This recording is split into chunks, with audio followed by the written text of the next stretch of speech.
ഇതാ നോക്കൂ, ഈ മനുഷ്യന്മാരാരും തീരെ ശ്രദ്ധയില്ലാത്തവരാണ്. അതെ അതെ, നോക്കൂ, നമുക്ക് മുട്ടയിട്ട് പെരുകാനുള്ള എന്തെല്ലാം മാർഗങ്ങളാണ് ഇവിടെ ഉള്ളത്. അതാ അവിടെ പാത്രങ്ങളും ചിരട്ടയിലും കെട്ടിക്കിടക്കുന്ന വെള്ളം. കുട്ടികൾ എറിഞ്ഞു കളഞ്ഞ മുട്ടായി കടലാസുകളിലെല്ലാം നമുക്ക് ആവശ്യമുള്ളതുപോലെ വെള്ളം കെട്ടിക്കിടക്കുന്നുണ്ട്. അതെ, ഇത് നല്ല അവസരമാണ്. നമുക്ക് ആൾബലം കൂട്ടി ഇവരെയൊക്കെ കടിക്കണം, രോഗങ്ങളൊക്കെ പരത്തണം. നേരം പുലരുന്ന നേരം കൊതുകുകൾ മൂളിപ്പറന്നു വന്നെത്തും. ചോര കുടിച്ചു മടങ്ങും പലവിധ മാരകരോഗങ്ങളേകും. കെട്ടിക്കിടക്കുന്ന മലിനജലമല്ലോ സത്യമിവർക്കു പെരുകാൻ. മൃത്യുവിൻ ദുർമുഖം കാട്ടി അവരങ്ങ് എത്തുന്നു വീടുകൾ തോറും.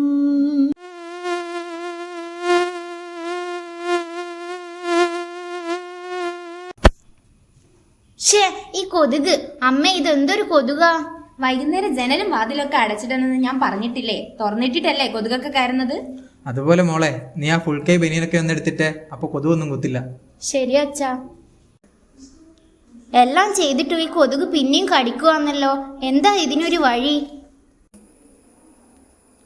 ഉരുണ്ട കുന്നിമേ പറന്ന് പാറമേ കിടന്നു ഞാനങ്ങ് മയങ്ങുമ്പോൾ പൊടിപ്പും തൊങ്ങലും ചിറകു വെച്ചുള്ള കൊതുകു വന്നെന്നെ കടിക്കുന്നേ. കടിക്കുന്നേ കൊതു കടിക്കുന്നേ, കടിച്ചിടം പറിച്ചെടുക്കുന്നേ. കടിക്കുന്നേ കൊതു കടിക്കുന്നേ, കടിച്ചിടം പറിച്ചെടുക്കുന്നേ. കടിക്കല്ലേ കൊതു കടിക്കല്ലേ, കൊതുകിനോടല്ലേ പറയുന്നേ. അടിച്ചാലും ശരി ഇടിച്ചാലും ശരി, കുടിച്ച ചോര ഞാൻ എടുത്തിടും.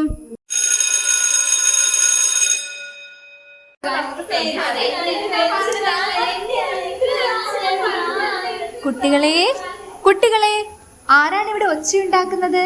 ഇന്ന് നമ്മളെ ഇവിടെ എല്ലാം മൊത്തം കൊതുവാ. കൊതുക് കടിക്കാതിരിക്കാൻ ഞങ്ങളിപ്പോ എന്താ ചെയ്യാ?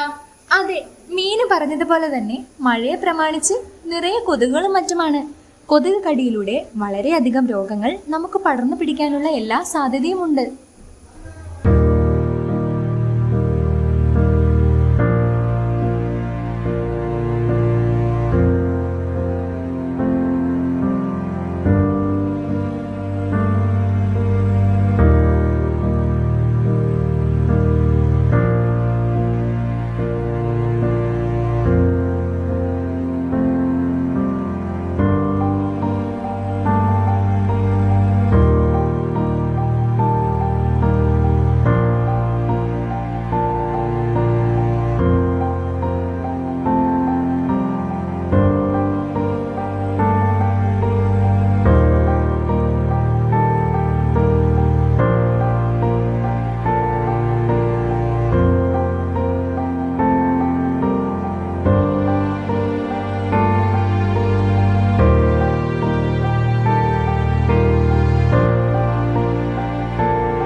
മക്കളെ, ഞാൻ ആരാണെന്ന് അറിയാവോ നിങ്ങൾക്ക്?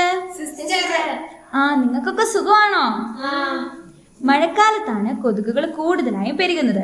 അതുകൊണ്ട് തന്നെ ആദ്യമായി കൊതുക് വളരുന്നതാണ് നാം തടയേണ്ടത്. കൊതുക് മുട്ടയിടുന്ന പ്രധാന സ്ഥലങ്ങളാണ് നമ്മൾ വലിച്ചെറിയുന്ന ചിരട്ടകൾ, കുപ്പികൾ, അതുപോലെ മിഠായി കടലാസുകളും മറ്റും. ഇവയിലൊക്കെ കെട്ടിക്കിടക്കുന്ന വെള്ളത്തിൽ കൊതുക് മുട്ടയിടുന്നു.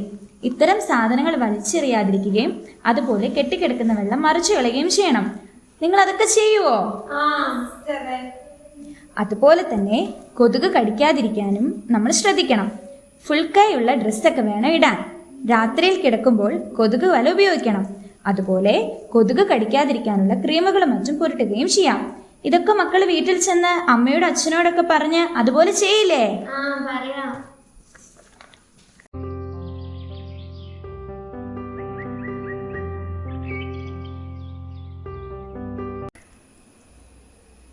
അമ്മേ, ഇന്ന് ടീച്ചർ സ്കൂളിൽ മഴക്കാലത്ത് വരുന്ന രോഗങ്ങളെക്കുറിച്ചും കൊതുക് പരത്തുന്ന രോഗങ്ങളെക്കുറിച്ചും പറഞ്ഞു തന്നു. അതെയോ? അമ്മേ, ദേ നോക്ക്, ചിരട്ടയിൽ വെള്ളം കെട്ടിക്കിടക്കുന്നു. ഇതിൽ കൊതുക് മുട്ടയിടുമെന്ന് ടീച്ചർ പറഞ്ഞല്ലോ. ശരിയാ മോളെ, നമുക്ക് അതൊക്കെ മറിച്ച് കളഞ്ഞ് വീടും പരിസരവും എല്ലാം വൃത്തിയാക്കണം. ഈ കാടൊക്കെ അച്ഛനിന്ന് വെട്ടി തെളിക്കുന്നുണ്ട്. ഇവിടെയൊക്കെ നിറയെ കൊതുകുണ്ട്. ആ മോളെ, നമുക്ക് നമ്മളാ കഴിയുന്ന വിധം അച്ഛനെ സഹായിക്കാം. അതുപോലെ മോളെ, വെള്ളത്തിലൊന്നും കളിക്കല്ലേ. ശരി അമ്മേ.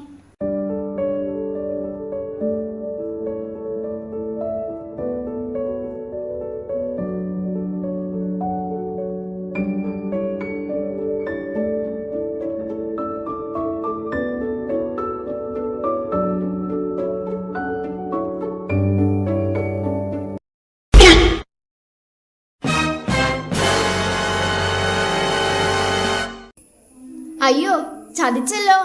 നമുക്ക് മുട്ടയിടാനുള്ള വെള്ളമെല്ലാം ഇവർ വൃത്തിയാക്കിയല്ലോ. ഇനി നമ്മൾ എന്ത് ചെയ്യും? അതെ, ഇവര് കാടുകളൊക്കെ വെട്ടിത്തളിച്ചു. മുട്ടായി കടലാസൊന്നും കാണാനേയില്ല. നമ്മൾ ഇനി ഇവിടെ നിന്നിട്ട് കാര്യമില്ലെന്നാ തോന്നുന്നേ. ബാ, നമുക്ക് വേറെ എവിടെയെങ്കിലും പോകാം. നേരം തുടങ്ങുന്ന നേരം കൊതുകുകൾ മൂളിപ്പറന്നു വന്നെത്തും.